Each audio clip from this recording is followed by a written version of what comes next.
Hello, world. Welcome to the 39.6 Facebook Live Finance Show. I'm your host, Victor Mangona. Today is already episode number 46. Today is Thursday, August something. I think it's August 20th, 2020. It's a pretty fun year. The year ends with 2020. There's going to be every month that has a 20th is 2020. Anyway, I think that's fun. Today's question is a refi question. We just talked about cash versus 15 versus 30, but we haven't really talked about refinancing. So today's question comes from Jennifer, asking if she should refi from a 30 to a 30. Okay, so Jennifer's question is, let me pull this up right here. And Jennifer's asking, should I refinance from 3.5% to 2.625% with a 30-year fixed?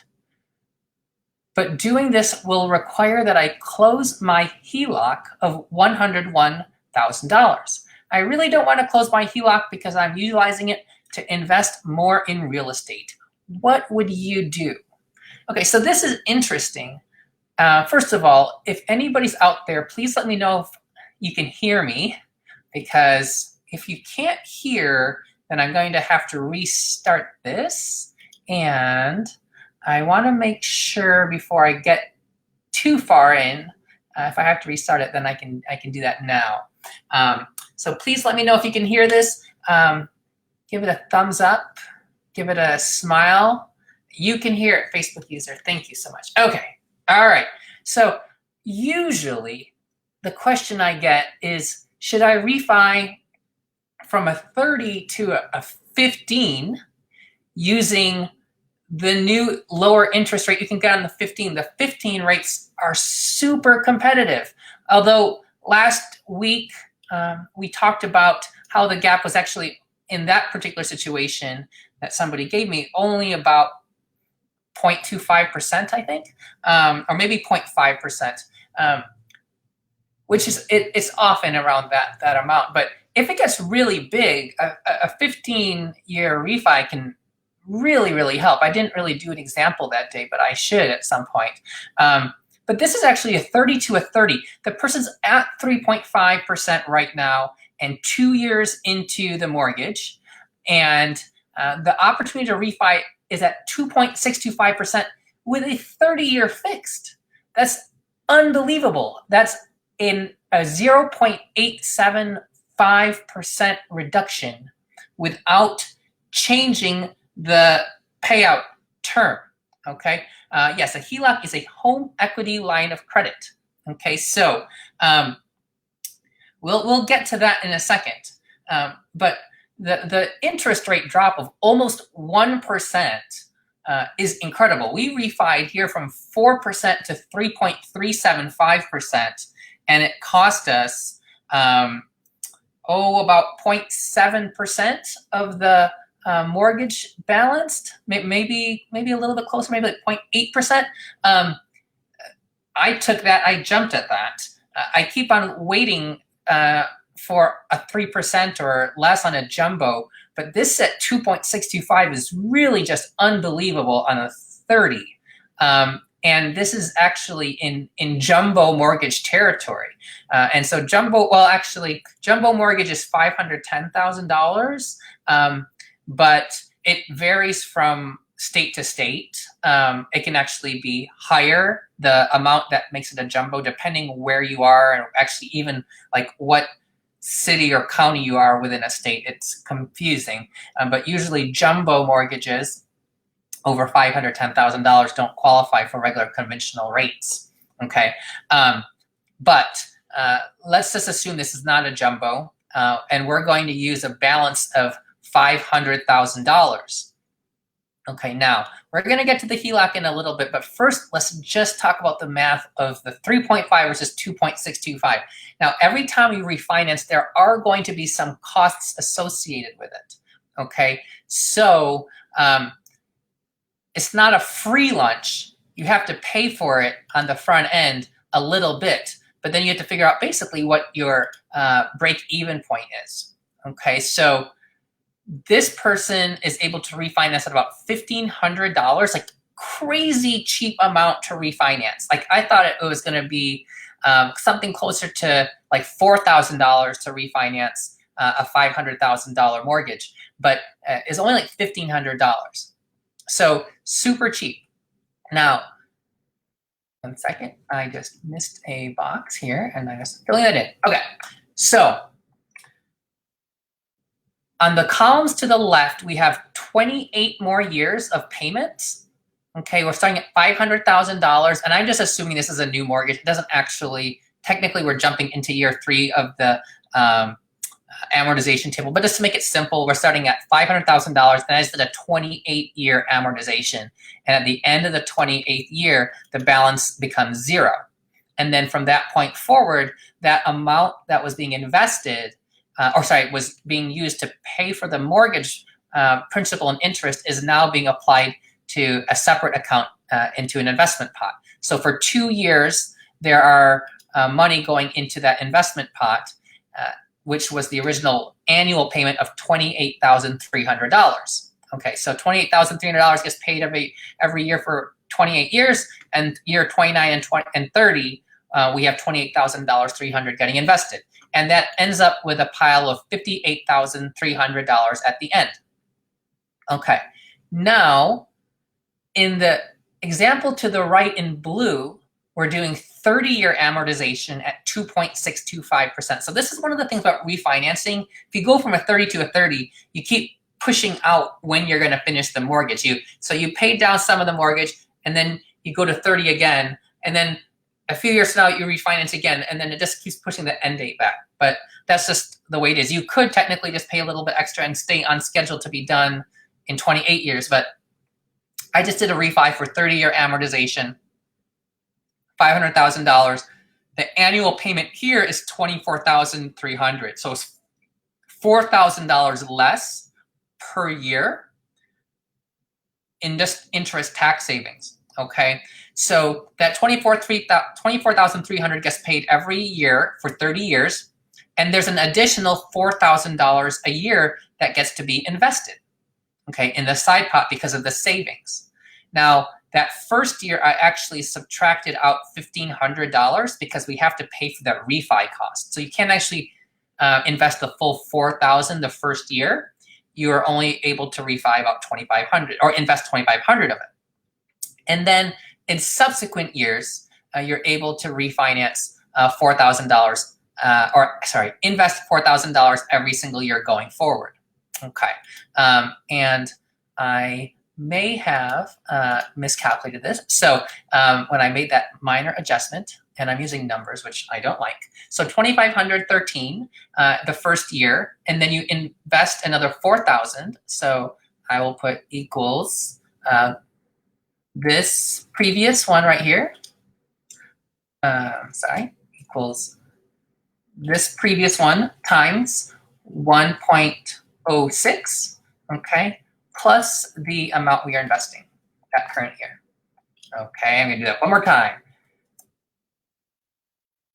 Okay, so I'm gonna take the number from above it equals the number from above it times 1.06. We're going to assume that we're gonna earn 6% return on our money plus adding the capital there. Okay, perfect. So that's 6,676, and then as we get down, we do this every single year, keep adding $4,000. And then by the time we get to the 30th year, we end up with a side pot that has grown to, oh my gosh, I just crashed numbers.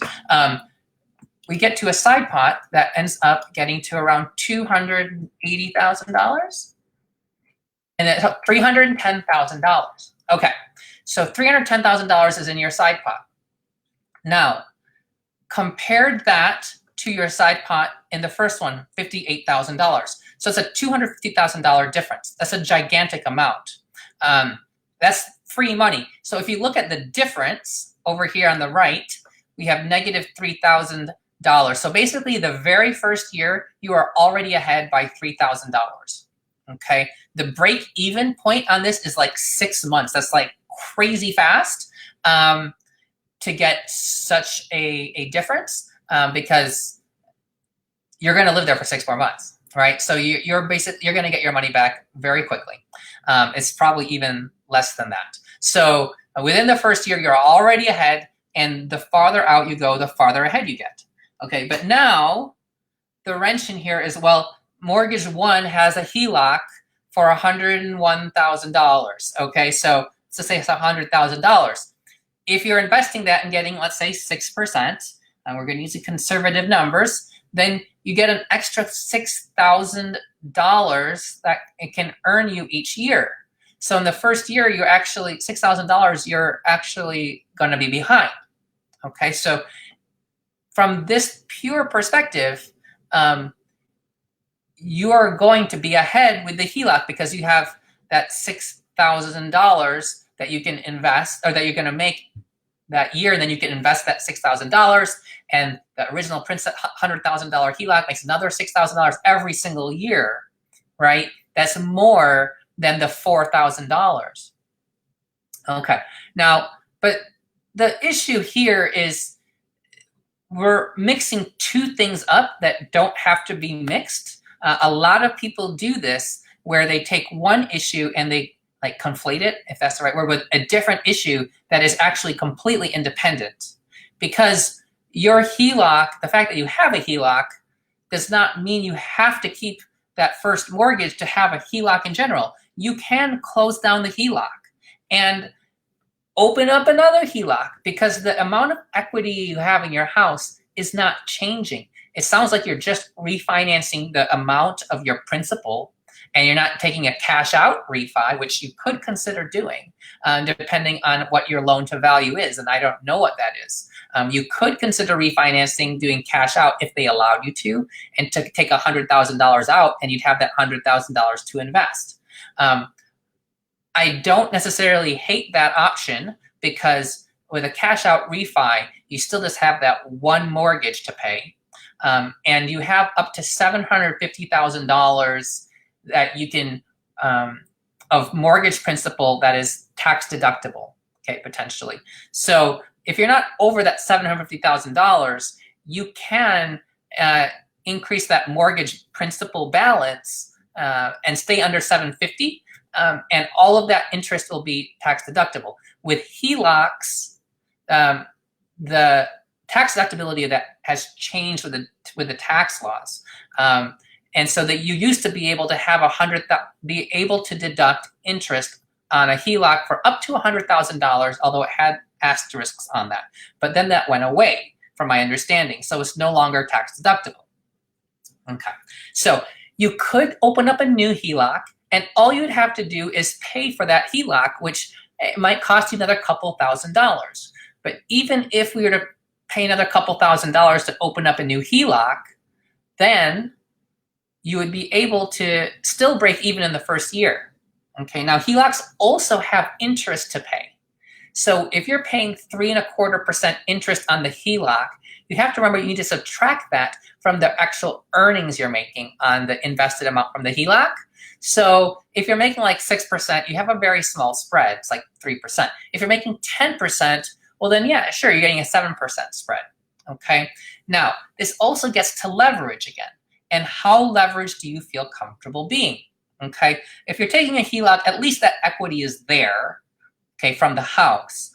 But you still don't want to be so leveraged that you can't sell the house and pay off the HELOC. And if you have a 10% drop in house value, maybe that could happen. You could lose 10% of the value of the house and have to sell and pay commissions on both sides, and you could be underwater. Okay, so you don't want to be, again, over leveraged. So that's something to be very cognizant of. But I'll be honest, HELOCs don't really excite me. I would honestly rather have a cash out refi where you have the money, okay? You don't have to have a second mortgage you have to deal with. That money is capital that you can invest on your own. Okay, the entire principal balance of your mortgage is tax deductible in terms of the interest because you're going to stay under that $750,000 limit. And I think that is just a simpler solution. The downside of that is if you're not investing that capital, then you're paying interest on money that you don't need. The benefit of a HELOC is like you can take money out. It's like a credit card. You can put money and you don't have to necessarily have the whole balance out. And HELOCs can be, they're complicated. They can be done in different ways. I honestly prefer cash out refinances, especially if you're at 2.625%.